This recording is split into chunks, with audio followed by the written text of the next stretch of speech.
today is a week 4 of the NPTEL live interaction session, an introduction to climate dynamics, variability and monitoring. I think last class we solved some numericals, and I think we were talking about moisture parameters and everything when we entered the class. Last week I was not able to take classes. So yeah. So I thought we will continue the discussion. Today we will be discussing, I'll try to introduce you to some of the temperature terms that we generally use in atmospheric science, and then also we will try to solve a couple of numericals as well. Yeah. So I thought we will start with the ideal gas equation. So we have been discussing this over and over again. We used it in a lot of equations and everything. So just a little bit more about the ideal gas equation.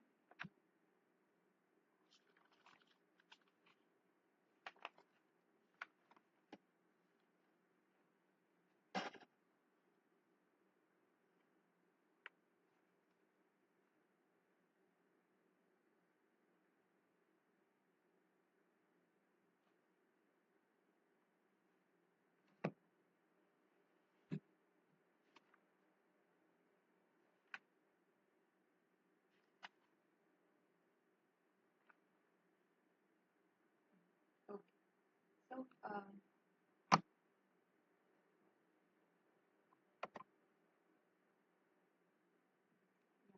so we have been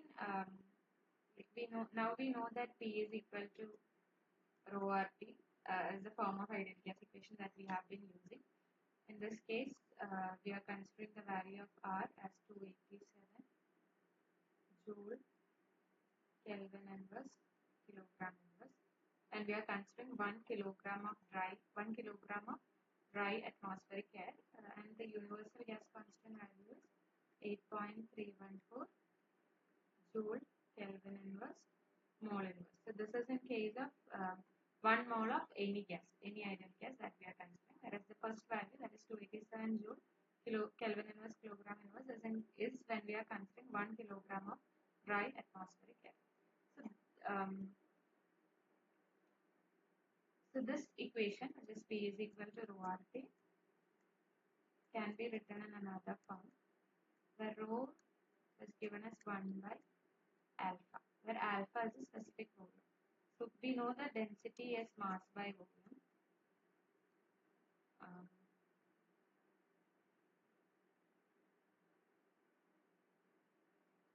We know the density is mass by volume.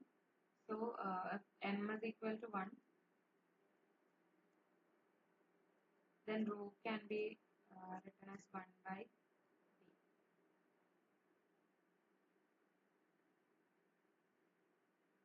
This value is basically known as specific volume. The volume occupied by 1 kilogram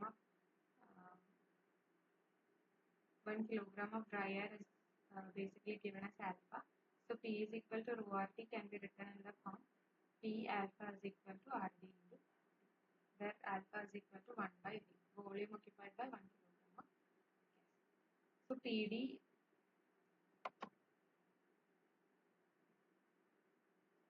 P is equal to rho RT is basically P is equal to 1 by alpha into RT, where rho is equal to 1 by alpha. Alpha is a specific volume. So in that case, P is equal to rho RT can be written as P alpha is equal to RT. So here we have given the subscript D to show that we are the gas that we are considering as dry atmospheric air. So the pressure and specific volume of dry air in the sense which is a mixture of gases and air like nitrogen, oxygen, argon, etc., excluding water vapor, are PD and alpha D respectively. The ideal gas equation becomes PD alpha D is equal to RD into T, where alpha is nothing but 1 by rho. Rho is basically 1 by alpha. And where RD is a gas constant for 1 kilogram of dry air and is having a value of 287 joule Kelvin inverse kilogram inverse. So this is the ideal gas equation for dry air. Now suppose we are considering the ideal gas equation for individual gaseous components of air. So dry air, when we talk about dry air, we are talking about a mixture of gases which constitutes 80% of nitrogen, 20% of oxygen, and some amount, like approximately, and some amount of argon, carbon dioxide, etc. So suppose we are writing the ideal gas equation for individual gaseous components. For example, we are writing the ideal gas equation for water vapor. In that case, if we are talking about water vapor, the pressure term P is generally written as E, denoting the vapor pressure, which is the partial pressure exerted by water vapor. So instead of P, we generally use E. So the equation becomes, instead of P d alpha d RD into T, it will become EV. V denotes water vapor. Alpha V is equal to RD into T, where E and V respectively are the pressure and specific volume of water vapor, and RV is the gas constant of 1 kilogram of water vapor. So how to calculate the value of RV? So we know what is the value of RU, which is 8.314 joule Kelvin inverse mole inverse. Suppose if the gas that we are considering as water vapor, the molar mass of water vapor is 18.016 into 10 raised to minus 3 kilogram. So in that case, RV will be RU by MW. We have been using this equation like a lot for the numericals. So what will be the value of RV? Can you calculate and tell me? It will be 8.314 divided by 18.016 into 10 raised to minus 3. How much it will be? The gas constant for water vapor.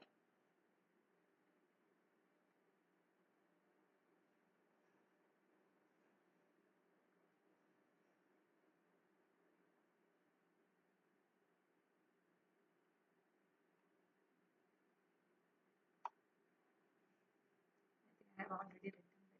Still, what, how much you are getting? The gas constant for water vapor.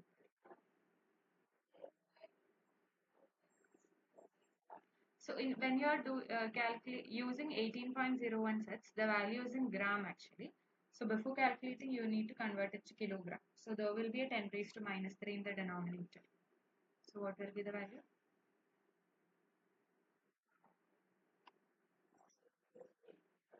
Yeah, yeah, exactly.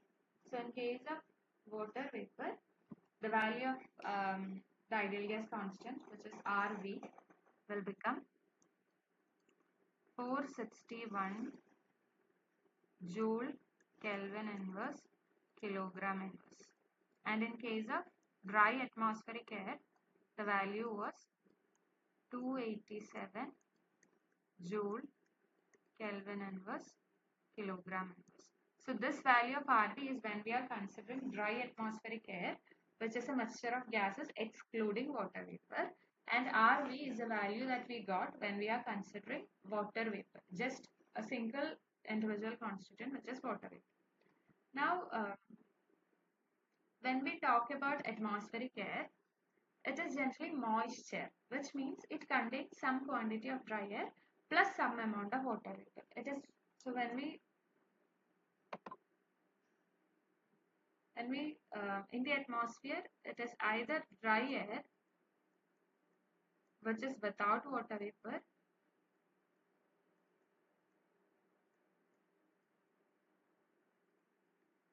or it is moisture, which is basically dry air plus water vapor.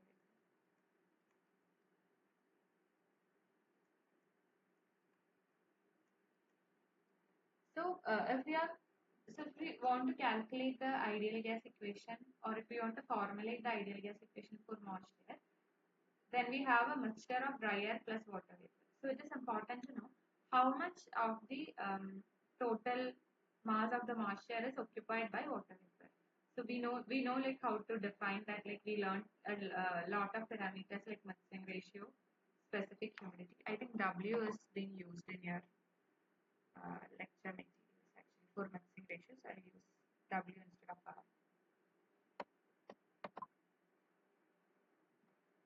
So yeah. So we learned about mixing ratio. We learned about specific humidity. We learned about relative humidity in the last class, which are different moisture parameters which are used to represent the amount of water vapor that is present in an air parcel or in a moisture air parcel basically. So if we want to formulate the ideal gas equation for moisture, it is important to know how much amount of water vapor is present in that moisture. And the value of R, which we use in our ideal gas equation, will keep on changing based on how much water vapor exists in the air, right? When we are formulating the ideal gas equation for moisture.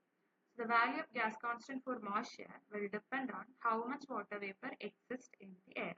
And every time we change the water vapor concentration, the mean molecular weight of the moisture changes. So if you remember, how did we calculate the mean molecular weight? It was like this percentage of nitrogen plus this percentage of oxygen plus this percentage of argon. That's how we calculate it. Now when we come to moisture, there will be some percentage of water vapor itself which keeps on changing. So every time we will have to recalculate the mean molecular weight of moisture. So rather than using a different gas constant for each constitution of moisture, the gas constant of dry air is retained and a new fictitious temperature called as a virtual temperature is introduced in the ideal gas equation.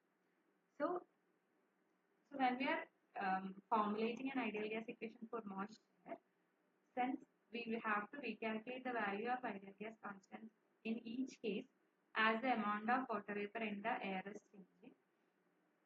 Um, Instead of changing the gas constant, a new temperature was introduced, which is known as the virtual temperature. So the ideal gas law becomes P alpha is equal to rho R d T V.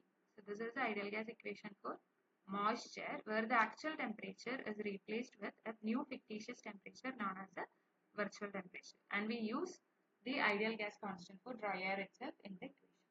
So what is basically this temperature called the virtual temperature? How do we obtain that? So virtual temperature is the temperature that dry air would need to attain in order to have the same density as the moisture at the same pressure. Suppose that we have one parcel of air which is dry and there is another parcel of air which is moist, which has some amount of water, and both will be having different density values. So we want to make the density of both the parcels equal. Can you tell me which will be having a higher density, moisture or dry air? So we have a dry air parcel which doesn't have water vapor in it. So this is completely dry. And then we have water vapor. We have moisture parcel which have some amount of dry air plus some amount of water vapor.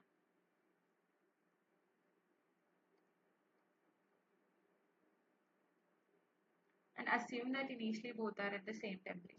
So which will be having a higher density?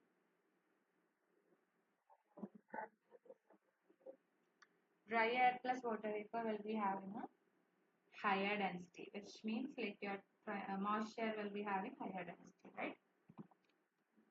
So like it will be the opposite actually. The moisture will be having a lower density.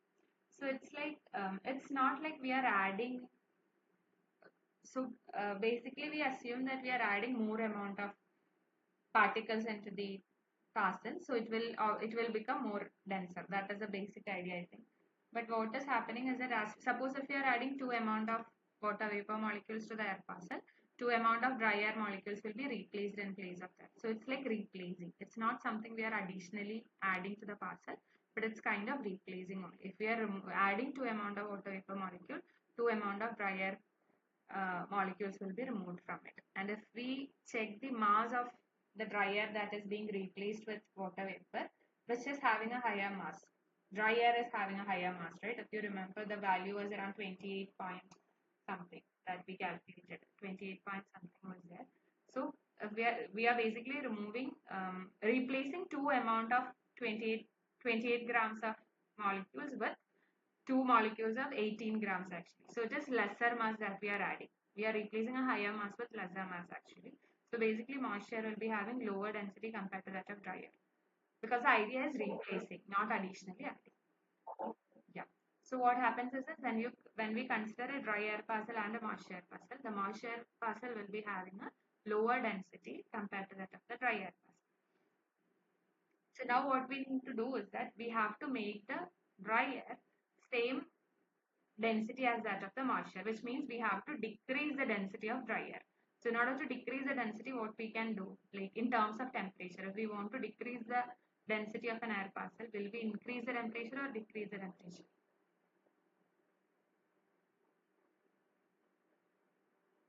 Density and temperature, how is it related? A parcel at a higher temperature will be having a lower density, or a parcel at a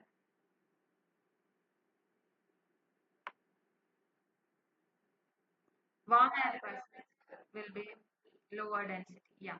So we want to decrease the density of dry air. What we will do? We will warm the parcel or cool the parcel. Yeah. So what we will do is that we will warm the dry air parcel so that the dry air parcel and the moist air parcel will be at the same density. So that particular temperature that we are giving the dry air parcel so that both the densities will be same. That temperature is known as the virtual temperature. So because of that, the virtual temperature will always be greater than the actual temperature. So suppose consider at 20 degrees Celsius, we have a dry air parcel and a moist air parcel. And in that particular temperature, the moist air parcel is at a lower density compared to that of the dry air parcel. So now we need to make the density of both the parcels same. So what we will do, we will increase the temperature of dry air parcel. So from 20, maybe we will increase it to 22 degrees Celsius. So at 22 degrees Celsius, the dry air parcel is having the same density as the moist air parcel. So that 22 degrees Celsius is the virtual temperature of dry air. Okay. So that is the whole idea of virtual temperature. So why we are introducing virtual temperature? So when we are writing the ideal gas equation for moist air parcel, we need to recalculate the mean molecular weight in each case, and we need to calculate the value of gas constant as the amount of water vapor in the parcel is changing. So in order to avoid that, instead of recalculating the gas constant value, we introduced a new fictitious temperature known as a virtual temperature so that we can retain the gas constant value for dry air itself. So when we write the ideal gas equation for moist air parcel, it will be T alpha is equal to rho RT into TV, where TV is the virtual temperature. And virtual temperature is the temperature that the dry air would attain in order to have the same density as of that of the moisture at the same pressure. Since moisture is less dense than the dry air at the same temperature and pressure, the virtual temperature is always greater than the actual temperature. I think this was one of your assignment questions. It was there in your NPTEL. That assignment question. This was one of the questions. What will be the virtual temperature will always be greater than or less than the actual temperature. So since dry air is having a higher density compared to that of the moisture parcel, in all cases virtual temperature will always be greater than the actual temperature. And this is the equation for virtual temperature. TV is given by T, which is the actual temperature, divided by 1 minus E by P into 1 minus epsilon. I'm not going for the derivation. I think it is there in your NPTEL material itself. So TV is equal to T by 1 minus E by P into 1 minus epsilon, where E is the vapor pressure. Yeah.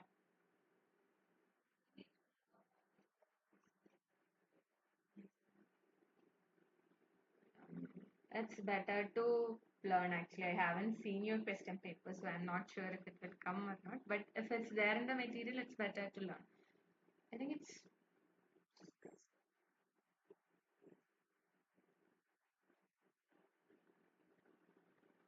is it. Okay. So if you find, yeah, yeah.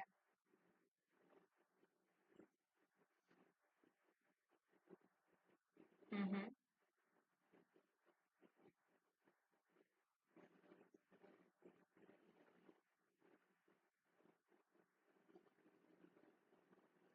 I can't say if it will come or not actually because I am not related to putting your question paper or anything. But what I can do is if you find any derivation particularly difficult, you can always tell me. I'll try to solve it. Like we can solve it once live in on live so that you will get a better idea. So if you want me to solve the if you want me to derive the equations, I can actually do that.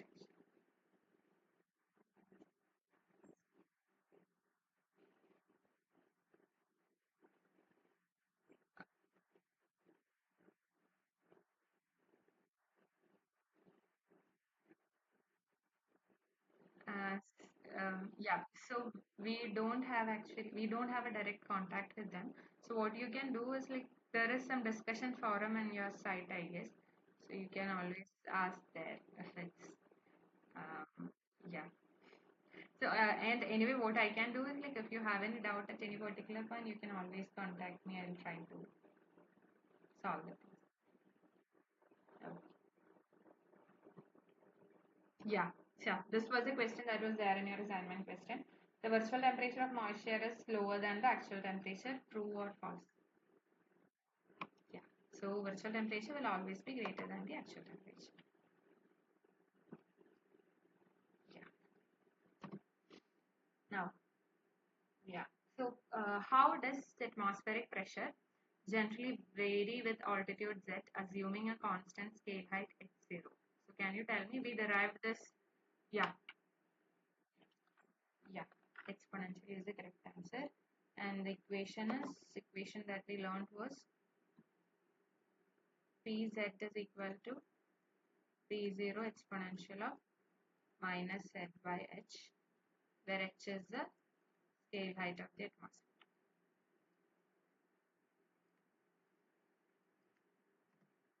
Yeah. Then we will just do this numerical. I think you are able to read the question. Yeah. Okay. So a team of scientists is preparing to launch a high altitude balloon to collect atmospheric data. At sea level, the atmospheric pressure is recorded as 101,325 Pascal, which is so the sea level pressure or P0 is given as 101,325 Pascal. They want to find the pressure conditions at a height 3000 meters above sea level. So Z is equal to 3000 meter. Given that the atmospheric pressure decreases with height and the typical vertical scale over which pressure significantly drops is around 7.6 kilometers, which is basically our scale height. So scale height is the height at which the pressure drops by 1 by E times the surface value. So in the question it is not directly said, but they are telling like the height at which the pressure significantly drops, which means the scale height only. So scale height is given as 7.6 kilometer. We need to calculate the atmospheric pressure P at Z is equal to 3 kilometer. Which equation can we use? So we have H, we have Z, we have surface pressure P0, which will be the equation. Pz we need to find out. Pz is equal to, yeah,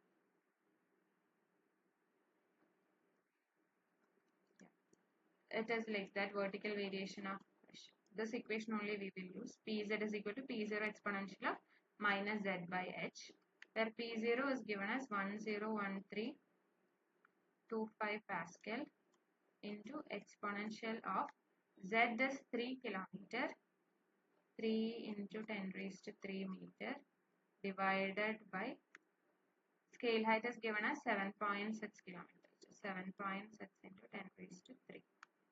What will be the value? Can you tell me? What will be the pressure at the height z is equal to 3 kilometer?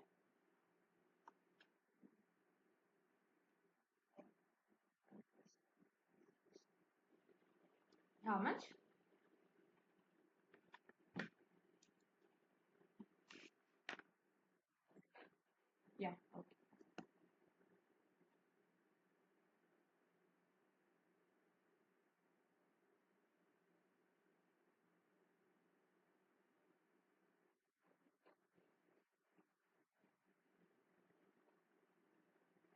You have a scientific calculator, right?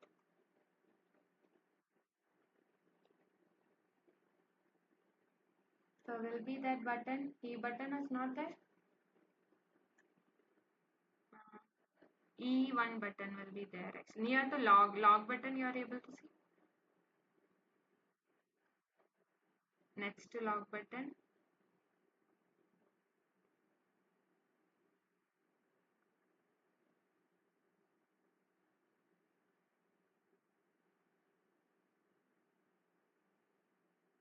I'm not sure which calculator you are using. So if you maybe shift plus log will give you exponential since it's the exponential.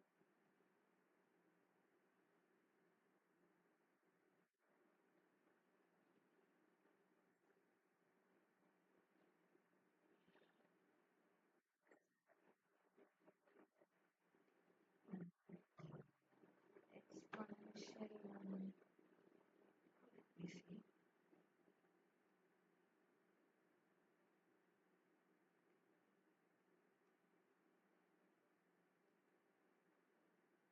There is a negative actually. E raised to minus 3 by 7.6. You put the minus, right? Have you put the minus?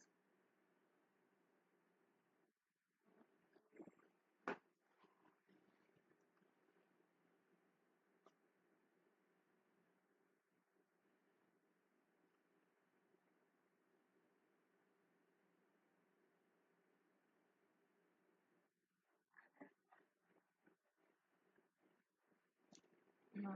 0.67 is coming actually.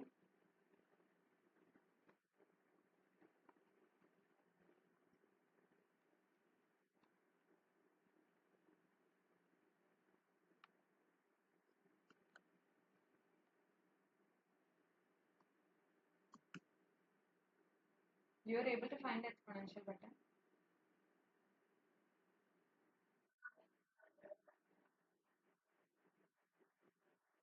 Okay.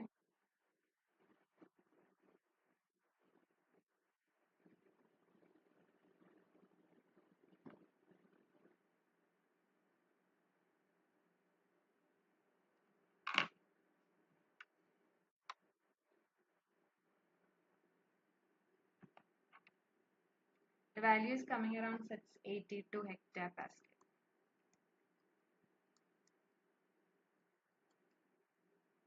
The value of exponential will be 0.67. I'm not sure why you're not able to fit in your calculator.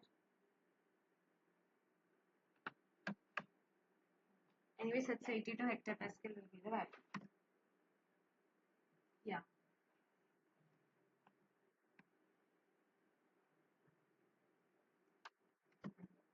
So the next question is, what are the possible consequences of an increase in atmospheric water vapor content?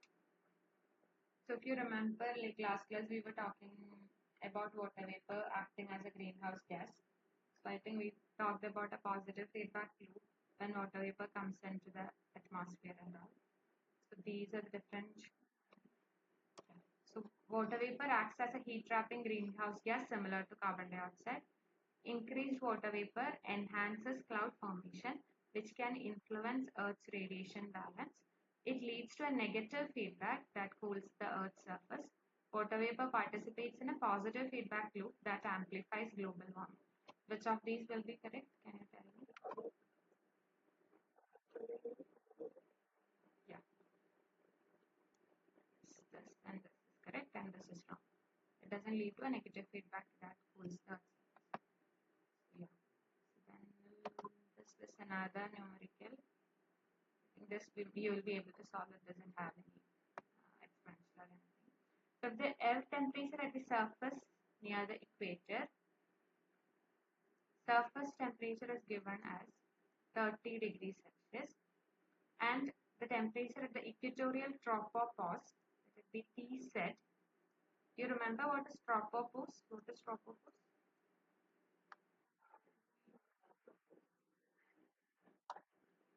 Yeah, so the boundary separating the troposphere and stratosphere is a tropopause. So the tropopause temperature is minus 70 degrees Celsius. The height of, we need to find what is the value of Z, which is the height of the tropopause, assuming a constant lapse rate of 6.5 Kelvin per kilometer. So we know that as we go up in the atmosphere by 1 kilometer, there will be a decrease of 6.5 degrees Celsius. That's what the lab sheet tells you. So it is telling when we went up around Z kilometer, the temperature became minus 70 degrees Celsius from 30 degrees Celsius. So generally we calculate the temperature at a particular height Z as the surface temperature minus lapse rate into Z, right? So now we want to calculate the value of Z. So what we can do, it will be Tz minus T0 is equal to 6.5 into minus 6.5 into Z. So here in this case, Tz is having a value of minus 70. T0 is having a value of 30 is equal to minus of 6.5 into Z. Can you tell me what will be the value of Z? Z will be, what will be the height of tropopause?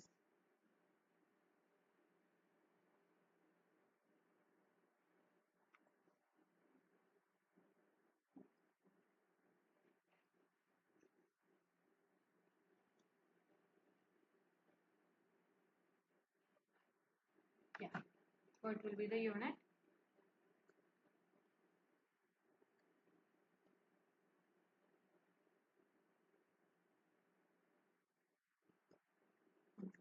It will be kilometer actually because we used 6.5 Kelvin per kilometer. The unit of lapse rate was per kilometer. We didn't convert it into meter. So the unit of the answer will be kilometer. Z will be in kilometer. Yeah. So 15.38 kilometer will be the height of the tropopause. Okay. So now I thought I'll just introduce to another temperature, which is known as the potential temperature. So virtual temperature we already learned. So virtual temperature is a temperature that is attained by a dry air parcel at the same, which is having the same density as that of a moist air parcel at same pressure. Now what is potential temperature? Potential temperature of an air parcel is defined as the temperature that the parcel would have if it was expanded or compressed adiabatically from its existing pressure and temperature to a standard pressure P0. So suppose there is an air parcel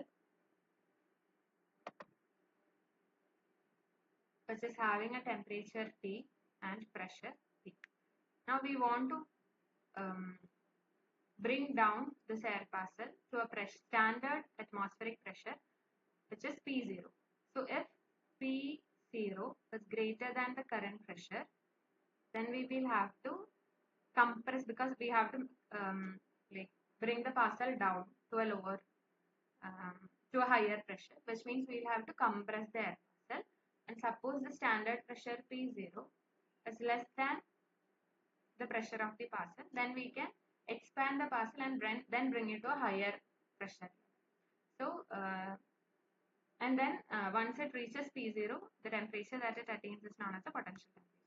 So the potential temperature of an air parcel is the temperature that the parcel would have if it were expanded or compressed adiabatically from its existing pressure and temperature to a standard pressure P0. So we just have to bring a parcel which is having a temperature T and pressure P to the standard pressure P0.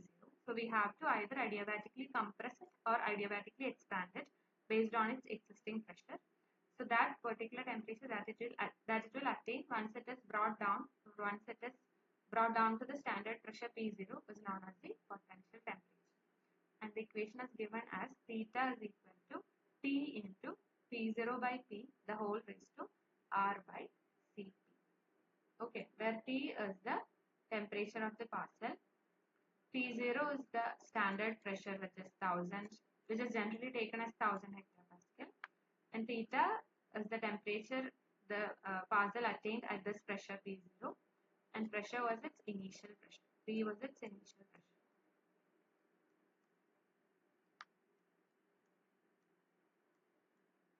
And we know the value of R and Cp is the specific gas constant at constant pressure. So generally, potential temperature is a conserved quantity for an air parcel. So it doesn't change actually. The potential temperature of an air parcel will be a constant. I think we will do some problems related to potential temperature. I think the basic concept and the definition is clear. What is potential temperature? Okay. So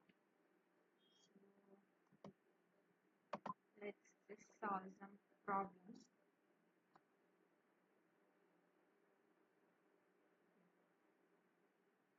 Given that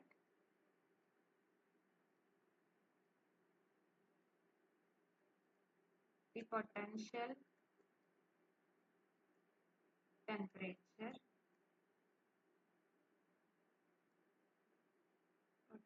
temperature of an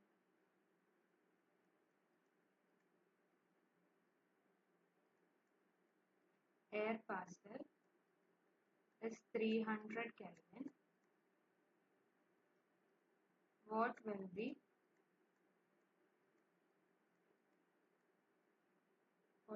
its temperature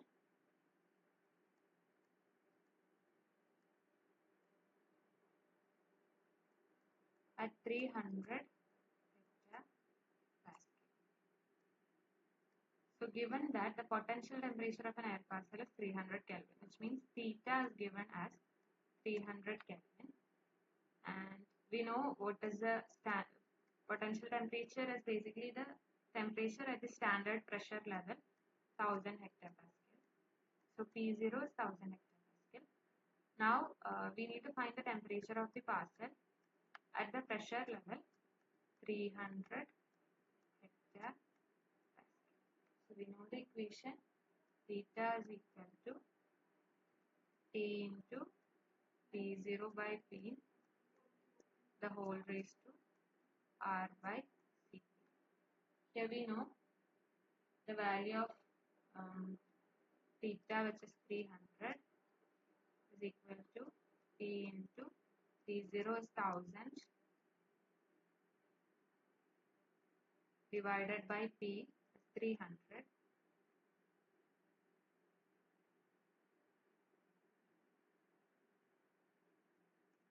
It is hectopascal actually, so both numerator and denominator will be having 10 raised to 2. It will be eventually whole raised to, the value of R is 287 divided by the value of Cp is 1004. That is also a constant, specific heat constant at constant pressure. Now can you calculate and tell me what will be the value of T, the temperature of the parcel at the pressure 300 hectopascal?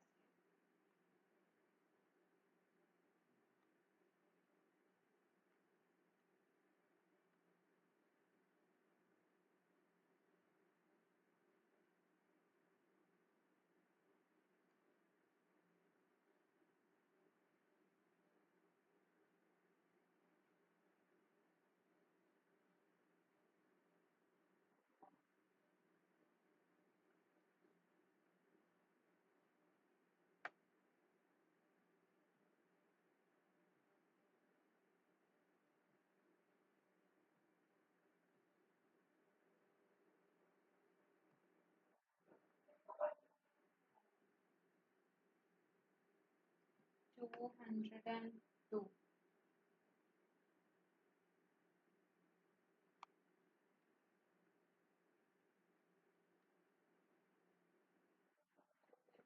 Yeah, 212. The answer will be 212 Kelvin. This will be the temperature of the parcel at the pressure level 300 hectopascal.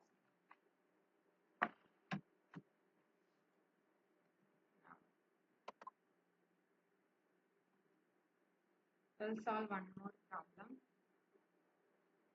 An air parcel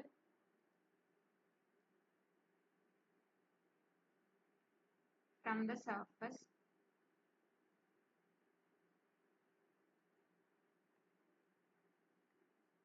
at 1000 MB is raised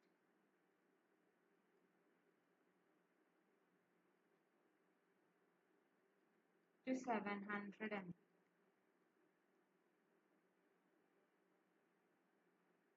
Without mixing with its surroundings.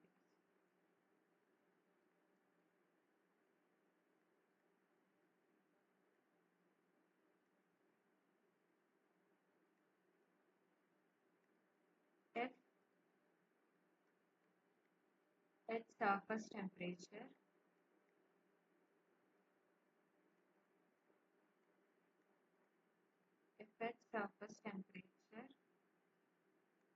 is 25 degrees Celsius, what is its final temperature?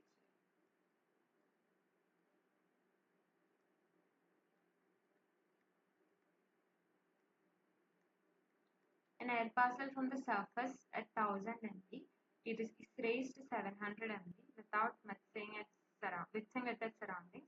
If its surface temperature, which is the temperature corresponding to the pressure 1000 MB, is 25 degrees Celsius, what is its final temperature, which is the temperature corresponding to 700 MB? What is its temperature corresponding to 700 MB is the question. So can you tell me what is the notation for, so this also with the potential temperature equation only we will solve. What is 1000 MB? So the equation is theta is equal to T into P0 by P the whole raised to R by C. So which of this, what is 1000 MB? Can you tell me? Which notation we will use for 1000 MB? Yeah. P0 is 1000 MB. What will be P? Yeah.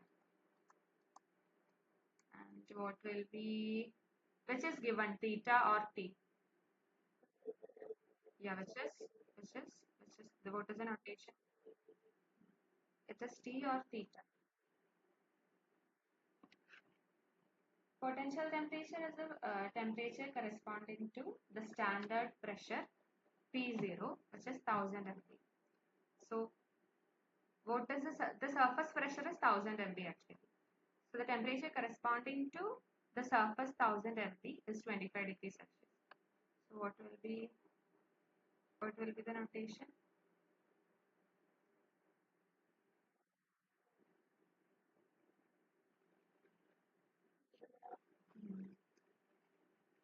Yeah.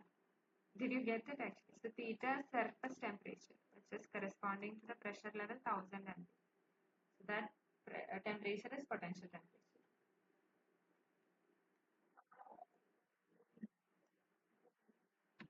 Yeah, so it is given that surface temperature is 25 degrees Celsius, right? What is basically theta? Theta is the temperature corresponding to the standard pressure level 1000 MB, right?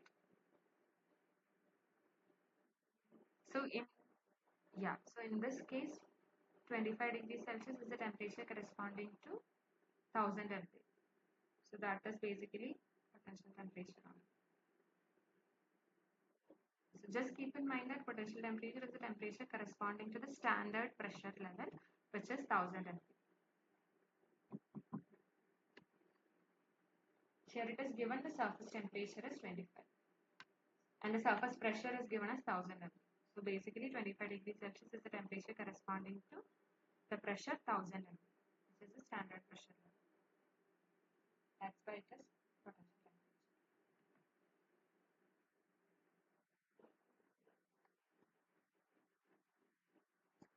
Yeah, so potential temperature theta is basically the temperature corresponding to standard pressure level 1000 MB. Okay, here the surface pressure is basically given as 1000 MB and the surface temperature is 25 degrees Celsius. which means 25 degrees Celsius is the temperature corresponding to 1000.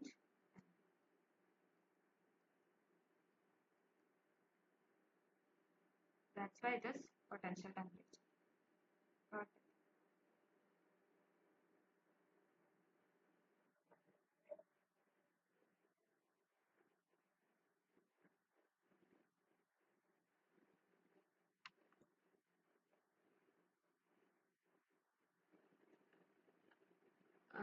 So yeah, so it is in the definition it is mentioned that it is raised or contracted to the standard pressure level.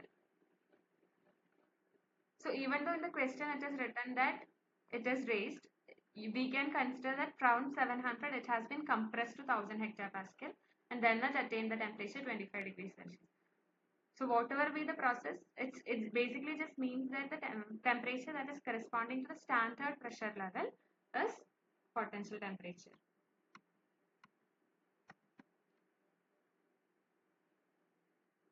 So it should always be corresponding to the standard pressure level. So that particular temperature is potential temperature. So here 25 degrees Celsius is a standard, is the surface temperature or the pressure or the temperature corresponding to the standard pressure level. So it is 298 Kelvin. Yeah. So now we need to calculate T, which is the temperature corresponding to 700 MV.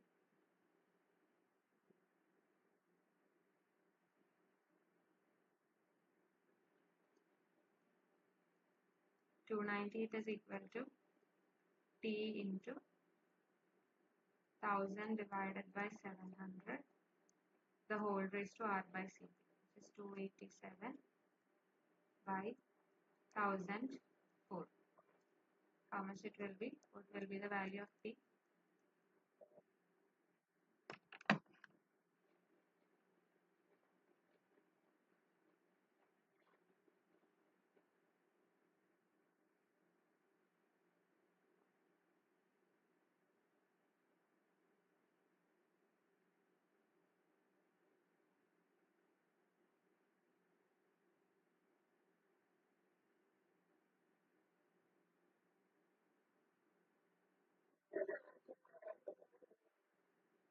Okay. Yeah. Around 271.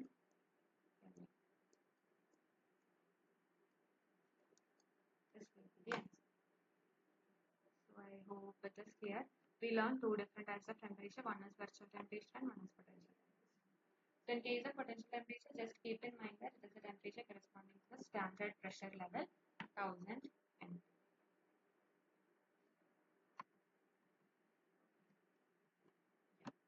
So if you remember last class we were discussing about depth and moisture parameters, which basically is used to define the amount of water vapor present in an air pass. So we learned something called mixing ratio, which is given by the mass of water vapor to the mass of dry air.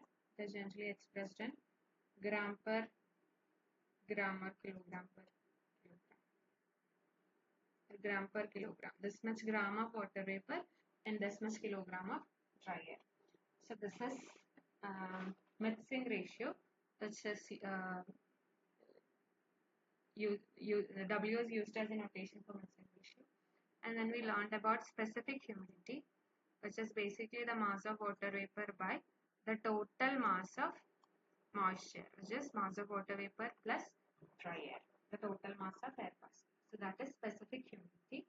And specific humidity, if we divide both numerator and denominator by MD, what we will get? MV by MD by MV by MD plus 1. What is MV by MD? Yeah. So this is basically W by 1 plus W. So specific humidity can be written as W by 1 plus W also. So that is specific humidity. Then we learned about, so this is mixing ratio. this is specific humidity. Then we learned about vapor pressure, right? Vapor pressure, which is basically the pressure exerted by water vapor, which is having a notation E. E is given by rho V RV into T, where RV is having a value of 461 joule kilogram inverse Kelvin inverse. And in case of dry air, this is for water vapor, and in case of dry air, we have PD is equal to rho D RV into T. Now we want to find the total pressure of the moist air parcel. The total pressure will be vapor plus dry air, E plus PD. This will be the total pressure of the moist air parcel. So we know what is vapor pressure, right? Vapor pressure is basically the pressure exerted by water vapor on the moist air parcel. Now there is something called the saturation vapor pressure. So if you remember, what does it mean by saturation?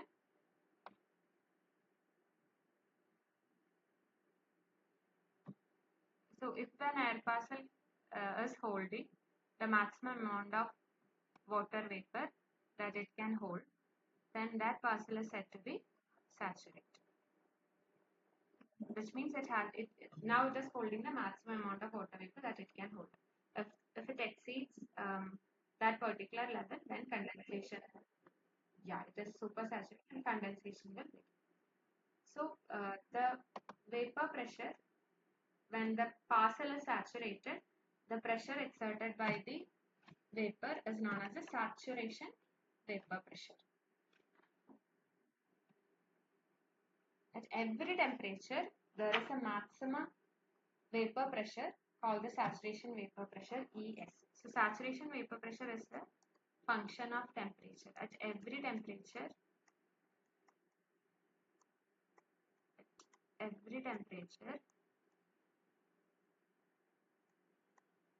there is maximum vapor pressure called the saturation vapor pressure.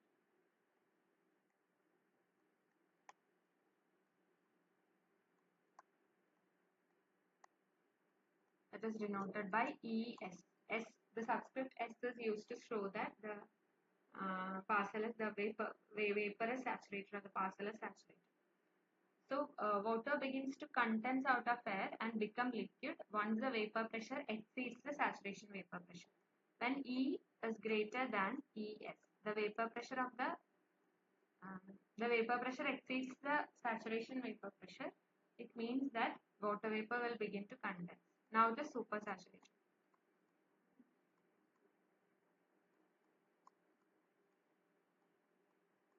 So E greater than ES means now the parcel holds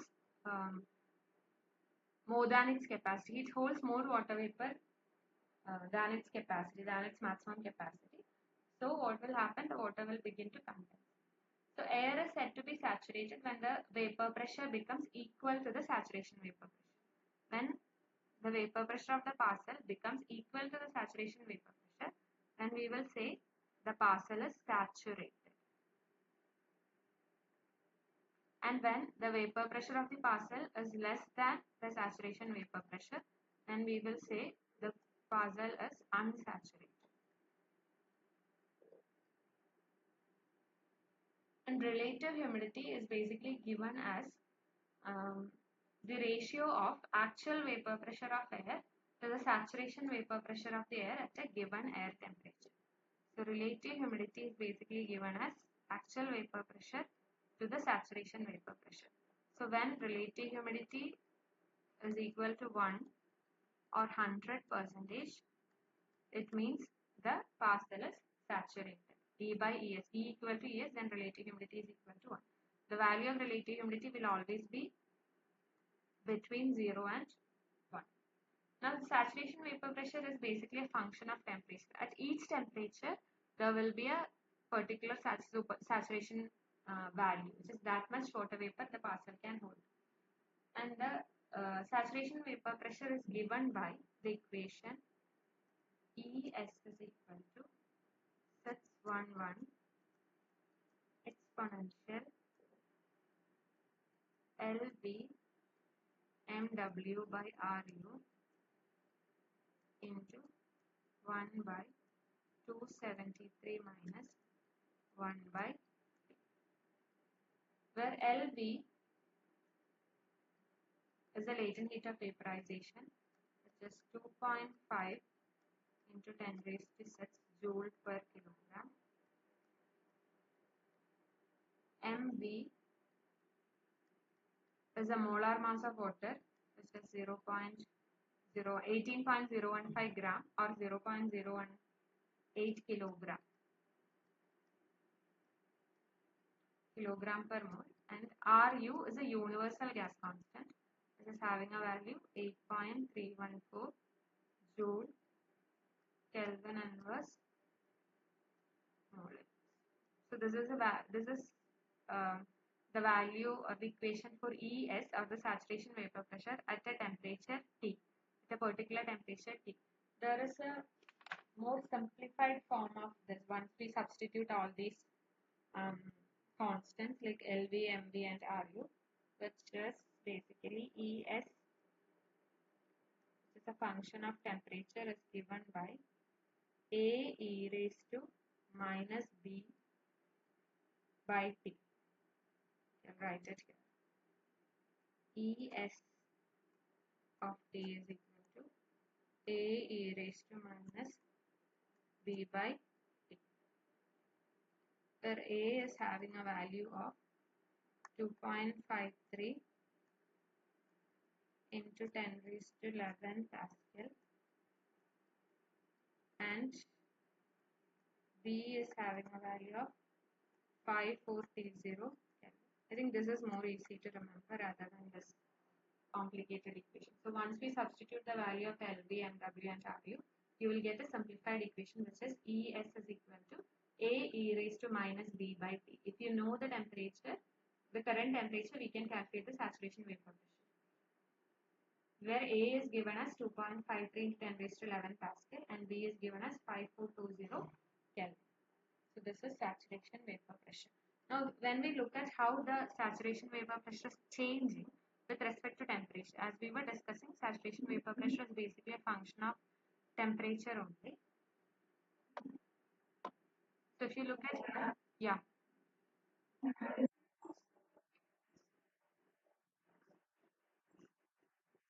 yeah, yeah, sure.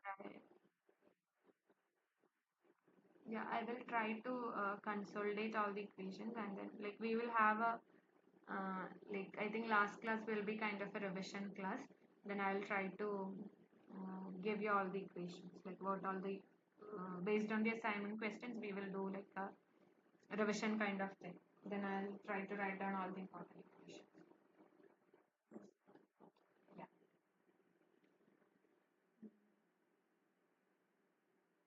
Yeah. So this basically shows you how the saturation vapor pressure varies with respect to temperature, where x-axis is actually having temperature and y-axis is the saturation vapor pressure. And the blue line, the saturated blue line shows the saturation vapor pressure values. And if the value is less than the right side of the curve, which is this region, is basically showing it basically means it is unsaturated, and the left side of the curve, which is this region, is basically showing it is supersaturated. Now suppose at a temperature 20 degrees Celsius, let it be at this particular point, we'll take this one. So this, let this be 25 degrees Celsius.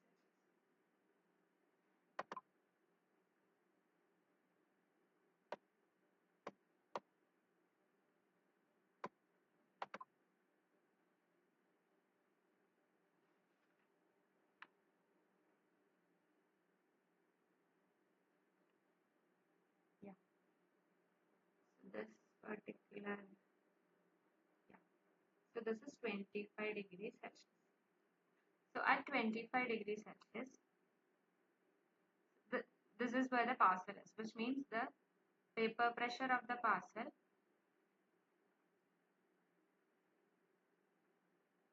is around 2 kilopascal, right? And at this particular point, 25 degrees Celsius, what is the saturation vapor pressure? Saturation vapor pressure is this.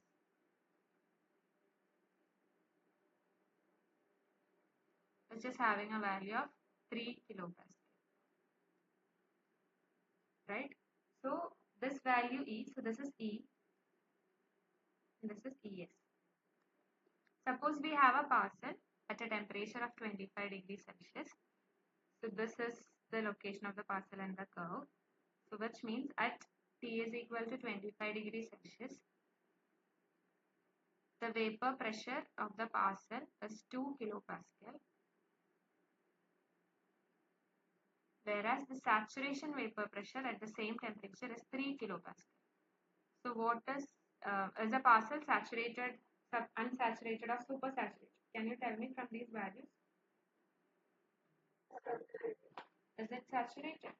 So E is 2 kilopascal, whereas ES is 3 kilopascal. Is it saturated?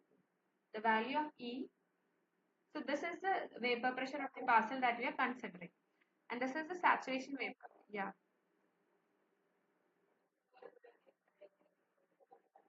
Yes. So E less than, the value of E is less than ES, which means it is unsaturated, right? At 25 degrees Celsius, the parcel is unsaturated. Now, if we want to make the parcel saturated, what we can do is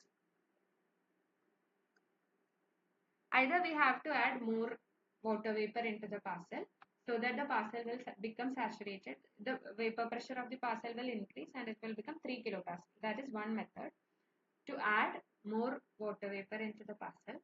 And the second method is actually, suppose at this 2 kilopascal, the parcel can be saturated. But what will be the temperature of the parcel?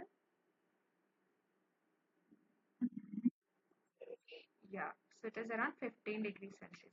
So one way is to add more water vapor into the parcel so that it will become saturated, or we can reduce the temperature of the parcel. So we don't need to add more water vapor.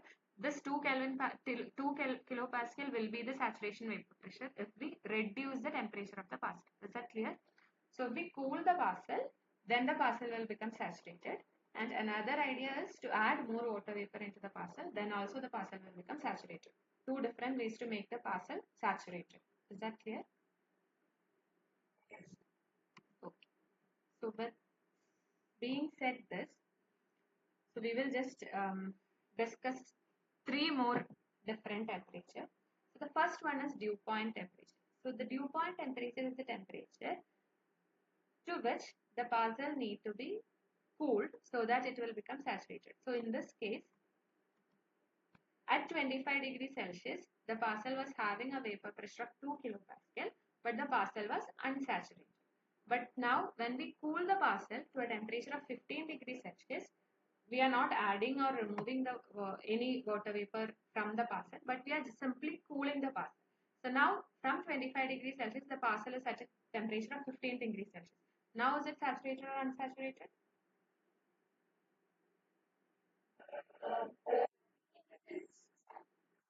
Yes, exactly.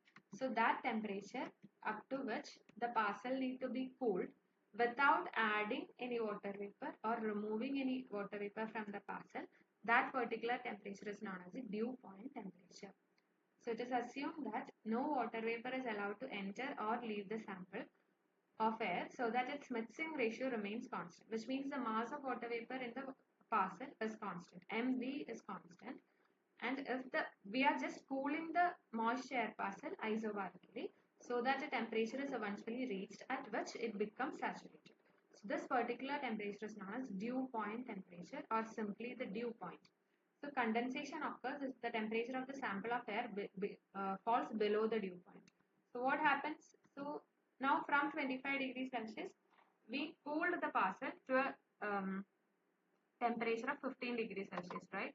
Now at 15 degrees Celsius, which is the dew point temperature, TD, okay, it became saturated. Now what if we cool the parcel again? We are reducing the parcel temperature and we made it to 5 degrees Celsius. Suppose assume we cooled the parcel and now the temperature is 5 degrees Celsius. Now what is the condition of the parcel? Is it supersaturated, saturated or unsaturated? Which is actually happening? Yes, now the parcel is supersaturated, which means condensation will start to occur. So if the temperature of the parcel falls below the dew point temperature, then the condensation will start occurring in the parcel. So is that clear? Dew point temperature is the temperature a parcel which needs to be isobarically cooled so that it becomes saturated without adding or removing water vapor from the parcel. The mixing ratio of the parcel remains constant. Correct? Now, so this is dew point temperature. Now another method was to add water vapor, right?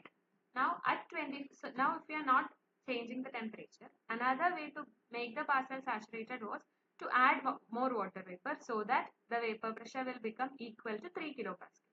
Now when it's equal to 3 kilopascal, the parcel is saturated at 25 degrees Celsius itself. We are not changing the temperature. So in that case, if we are adding more water vapor into the parcel, it means and then it is becoming saturated. That is known as wet bulb temperature. So we are adding water vapor into the sample by the evaporation of liquid water, and in this case the mixing ratio will be increased because the mass of water vapor is changing. In dew point temperature, mixing ratio was remaining constant because we are not adding any water vapor into the sample, and in the second case we are adding more water vapor, which means the mixing ratio will increase. So in this case, the mixing ratio will be increased and the latent heat for the change of the liquid water into ice.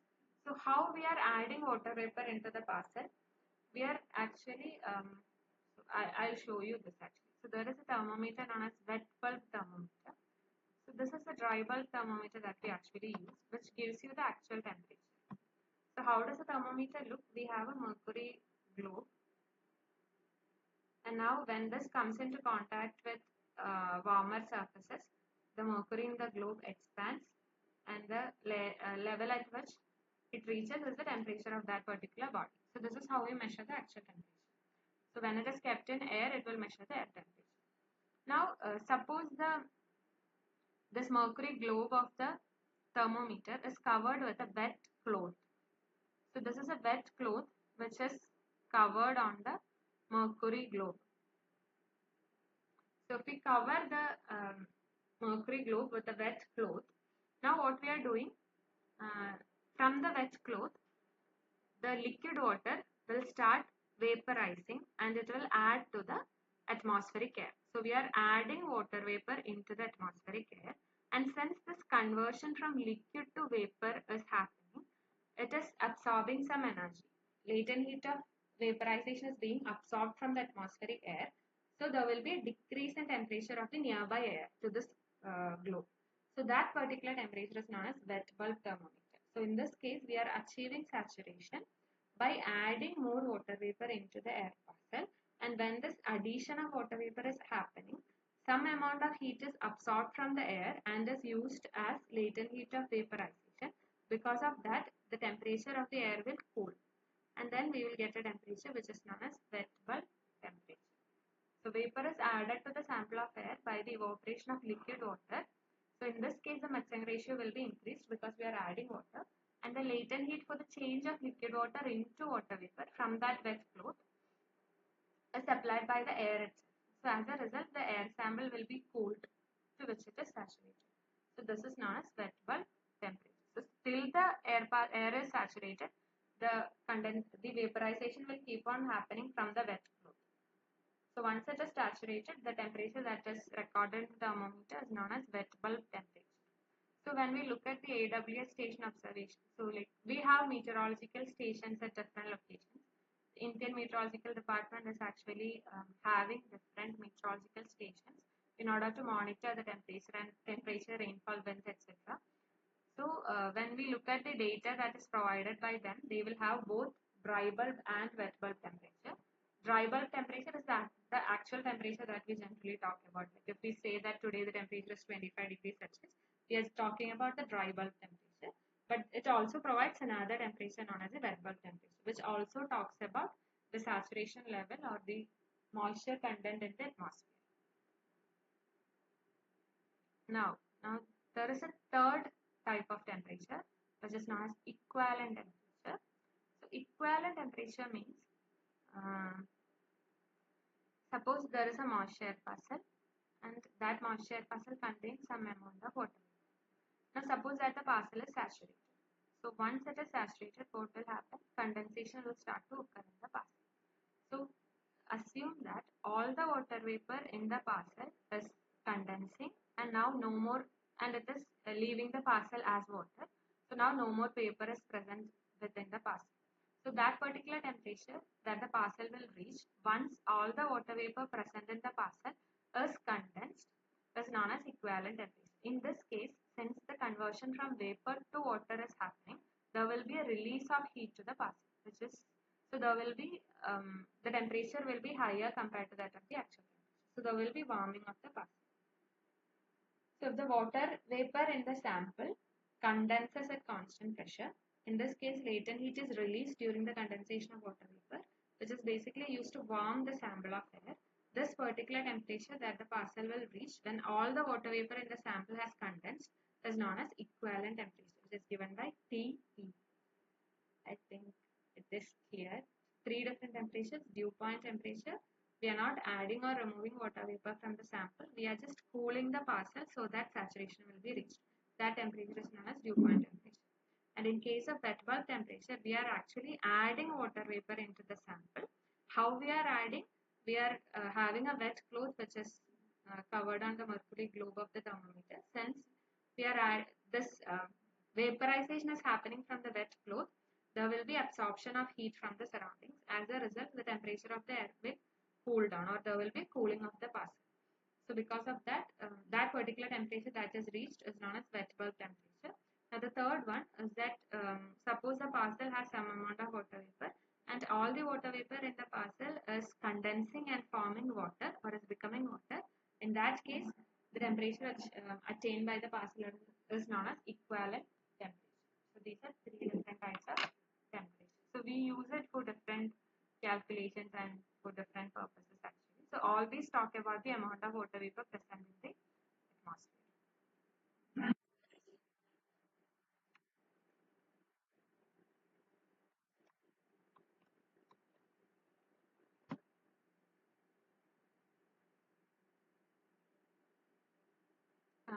It is difficult to explain from the graph actually.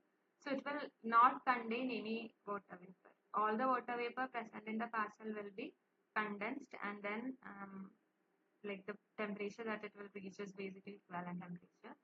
So from the parcel, from the graph, it is difficult to explain equivalent temperature actually.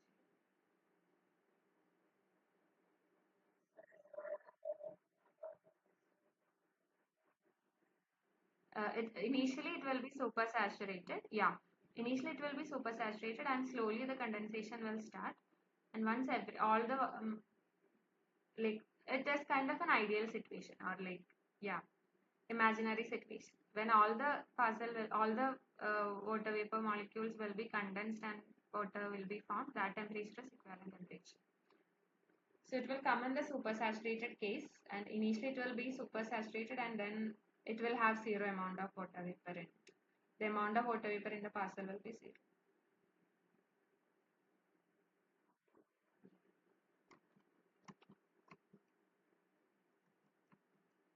So yeah, that is equivalent temperature.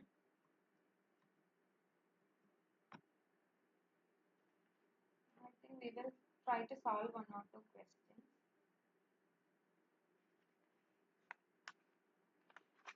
Yeah, we'll just try to solve one or two questions related to this moisture parameters. So before solving the question, we will just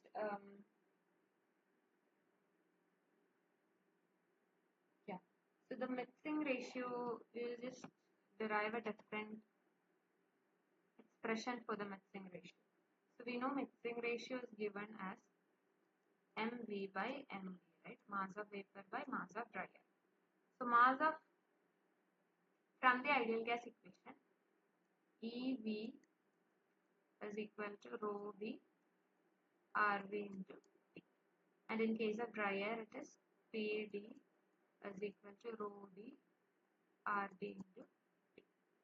So if both are occupying the same volume, we can write mv by md is equal to rho v by rho d. So this will become ev by rv into t by pd by rd into t. The temperature of the parcel will be same. So t and t will be gone. It will become rd by rv into ev by v. We know the value of rd and rv. What is the value of rd? Which is a gas constant for dry atmospheric air. It is 287, and in case of vapor it is 461. So 287 by 461 into EV by PV. It will be 287 divided by 461 will be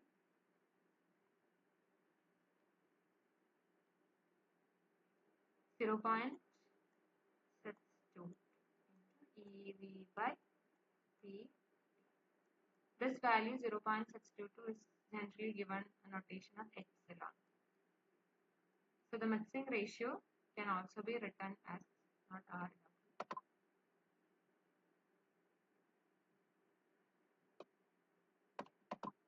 Mixing ratio can also be written as the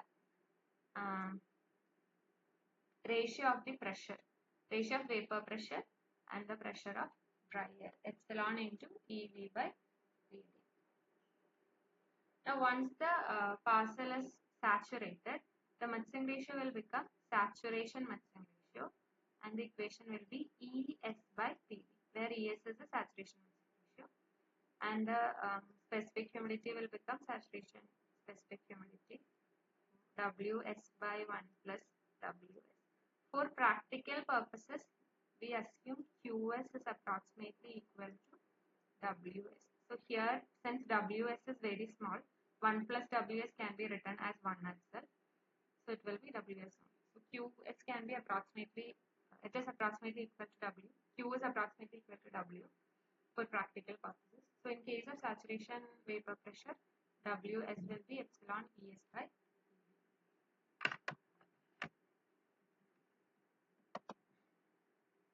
Yeah, now let's try to solve the question. Suppose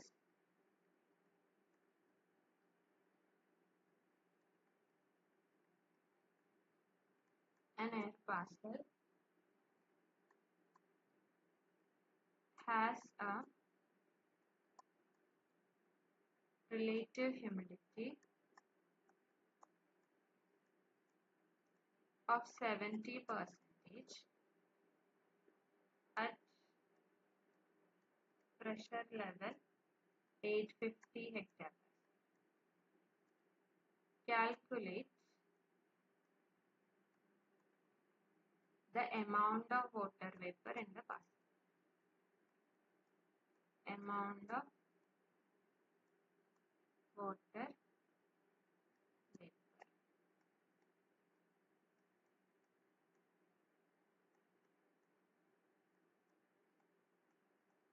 Suppose an air parcel has a relative humidity of 70%. RH is given by 70%,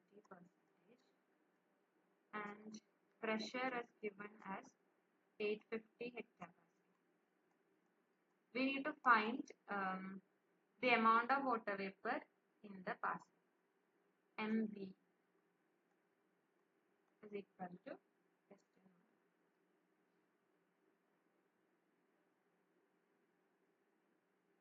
So we just learned that the relative humidity is basically given as E by ES, right? The relative humidity is given as E by ES.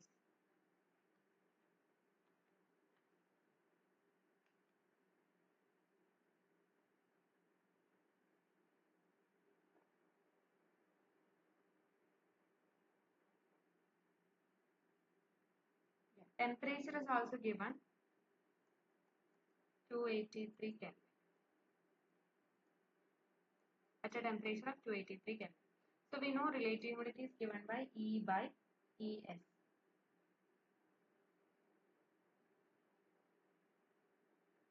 Right?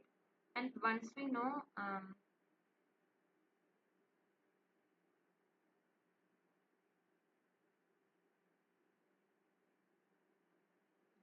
from the temperature we can calculate the value of ES. From this we can find E is equal to relative humidity into ES. First we will find the vapor pressure of the air first. So relative humidity is given as 0.7, 70% or 0.7 into ES. Since we know the value of T, we can calculate the saturation vapor pressure from the equation A e raised to minus B by T. We know the value of A is 2.53 into 10 raised to 11 Pascal, and the value of B is 5420 Kelvin.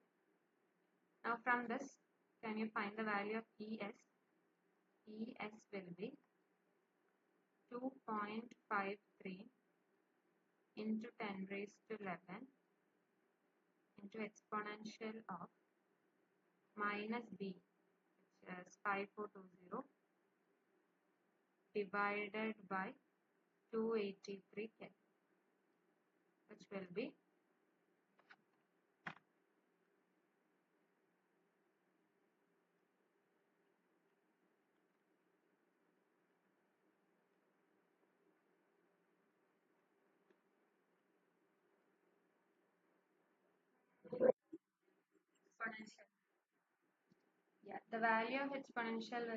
4.8 into 10 raised to minus 9. 4.81 into 10 raised to minus 9. That will be the value of exponential.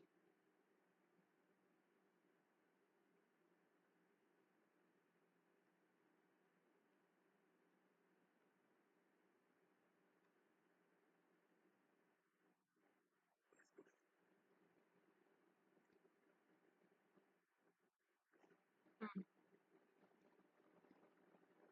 12.16 into 10 raised to 11. The exponential is having a power of 10 raised to minus 9. Hmm. Yeah. So it will be 1217, right? So it will be 1217. This will be the value of saturation vapor pressure ES of T. Now since we know ES of T, we can calculate E. The vapor pressure E will be 0.7 into 1217, which will be 10 into 1217.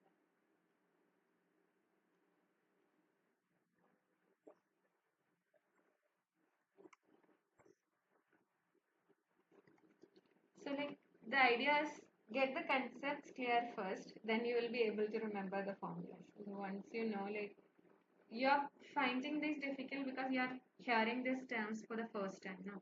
So as we move forward, we will be used. So now you know what is ideal gas equation, right? Because we have used it multiple times. And then you will be knowing that pressure thing also, that exponential decrease, that equation also. P is equal to P0 exponential of minus Z by H. That also we have used multiple times actually. So these things also we will be using, these equations also we will be using multiple times. Like the potential temperature equation is very important. So that also we will be using multiple times. So then it will be more easy to remember. You are finding it difficult because you are hearing everything is new to you. All these equations are very much new. That's why you are finding it difficult. So even though you are not able to remember the equations, just make sure that the concepts are clear. So what exactly is potential temperature? What is happening to pressure in the atmosphere? Make sure that these concepts are clear. Then you will eventually learn the equations also. Rather than by hearting, it's always better to understand the concepts first. make sure that you're understanding the things. And yeah, we will try to do that. It will be difficult, I understand, because everything is new to you. Towards the last class, we will like go back and then we'll try to look at each of these equations, which are very important. I also don't remember all these equations by heart. It's like once you have a look at it, then you will kind of remember. It's kind of like that. It is difficult.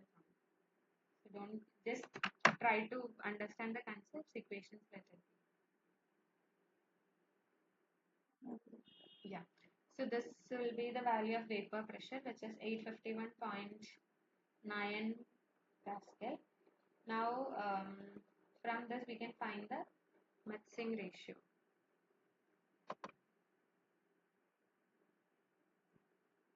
So mixing ratio is basically given as epsilon into E by PD,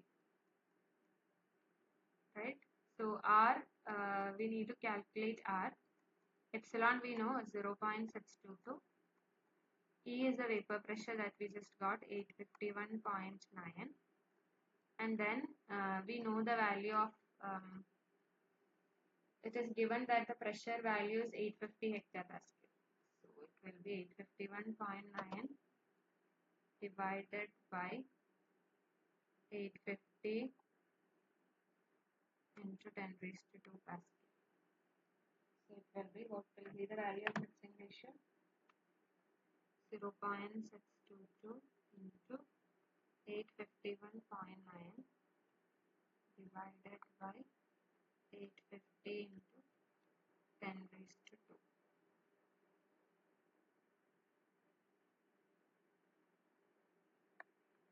How much it is coming?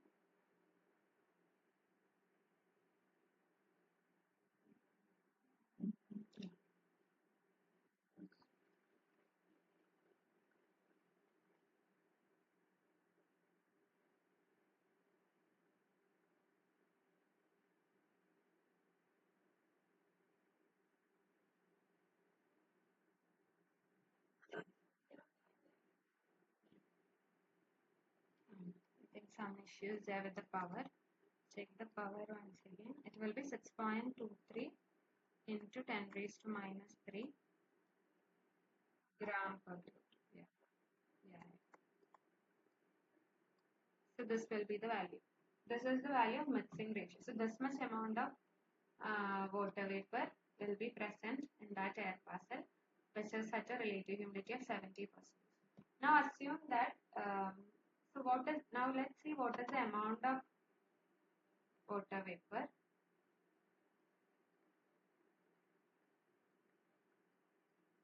What is the amount of water vapor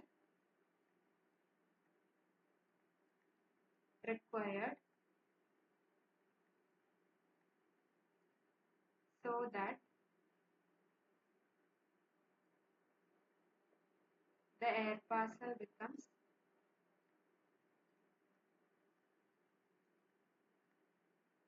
saturated. So, if the parcel is saturated, what will be the relative humidity of the parcel? Can you tell me? Suppose the parcel is, yeah, it will be 1. So here, where did we use relative humidity? So we used relative humidity, yeah, here only, right? To calculate the vapor pressure.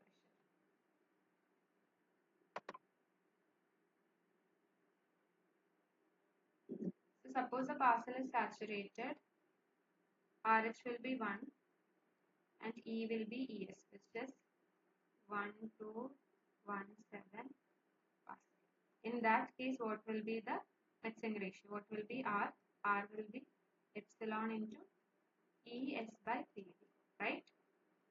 So it will be 0.622 into ESS 1217 divided by 850 into 10 raised to 2. It is hectopascal. Okay. This pressure value is in hectopascal, whereas the other one is in Pascal. So in the denominator there is a 10 raised to 2. What will be the value?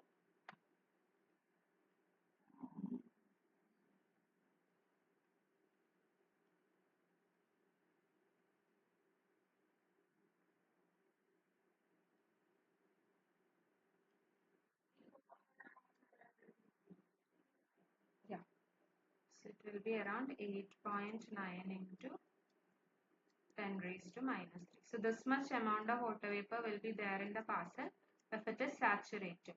So 8.9 minus 6.23, which is 8.9 minus 6.23. So around 2.6 gram of water vapor. Yeah. So 2.6 gram of water vapor is required for the given air parcel to become saturated. Okay, that is the whole idea. I think we will wind up today here. I have rescheduled the class of last class to tomorrow actually. Tomorrow from 10 to 12 I have arranged that session.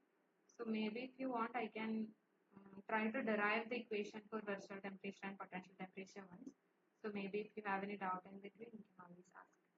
That works. It will be shared actually. It will be the same one only. I think it will be. Yeah, last week you would have received a mail actually. Mail came, no? It has been rescheduled.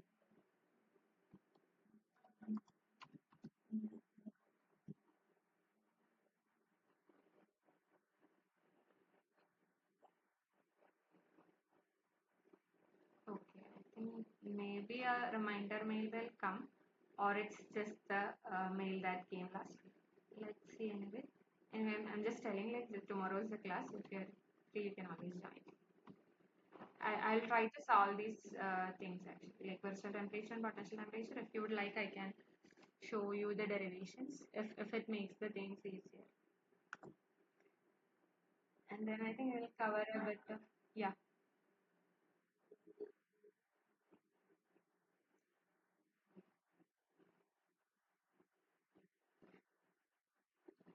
Actually, we are not at all, we don't have any direct link with the faculty who's actually conducting the exams. So it is, we don't have much idea about how will be the exams and all. So sorry about that.